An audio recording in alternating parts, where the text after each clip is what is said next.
Hi guys, this is a public video lecture recap for Physics 2211 at Georgia Tech. I'm Zach McGill, and let's get started. So the lecture I attended was entitled Illustrated Special Relativity Through Its Paradoxes, given by John DePiles from the University of California at Riverside on April 2nd at Georgia Tech. And it was mostly centered around the linear algebra and graphing properties of physics and special relativity, and it was given through three paradoxes. So one thing that I learned were that there's two axioms of special relativity. You can see the exact word-for-word definitions here, but a quick too long didn't read. So it's basically that the laws of physics are valid for all frames of reference, and that wave speed is independent of the speed of its source. So basically this means that physics is upheld regardless of where you are looking at the motion, or where the observer is positioned. And then this wave speed part means basically that the speed of light does not change based on the speed of the observer or the source. So you can interpret this as if a car is driving at 65 miles an hour down a highway with its headlights on, the light from those headlights isn't traveling faster than the speed of light c. That's the maximum speed of light.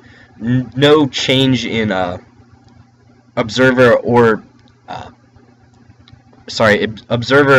source can change that speed, whereas in normal, like air quotes, normal physics, for example, if a car is moving at you at 30 miles per hour and you're moving at the car at, say, 2 miles per hour, the speed appears to be 32 miles per hour. Light doesn't work that way, and that's something I didn't know going in, but it makes a lot of sense. So I'm going to focus on the second paradox that the lecturer brought up, which is called the twins paradox. So the basic concept is if two babies born at exactly the same time are separated, and one is stationary for 50 years and the other is traveling at 0.8 times the speed of light for 50 years, the first baby who is stationary grows 50 years old, while the baby traveling for 50 years ages only 30 years.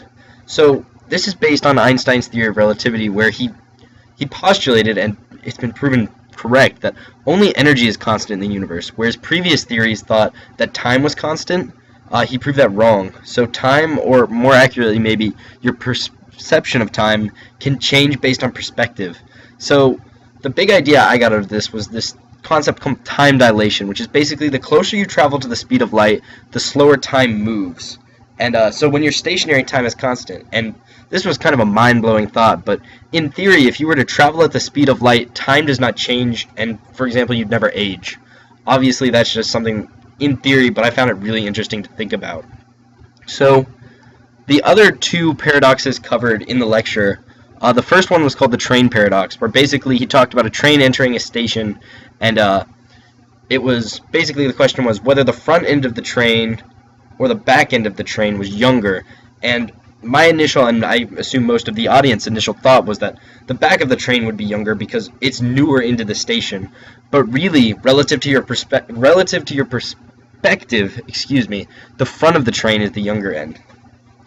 And then the final paradox was a little harder to grasp for me, and it was called the bug rivet paradox, where the basic gist of it was, depending on your perspective, this bug was either crushed by two walls or not crushed because of shrinking rivets, and that the outcome of this fly's life could be kind of determined by the physics of your perspective, which I thought was really cool.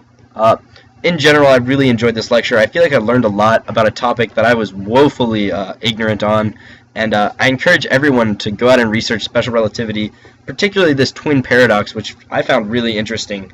And yeah, that about wraps up my video. Thanks for watching, guys, and enjoy your summer.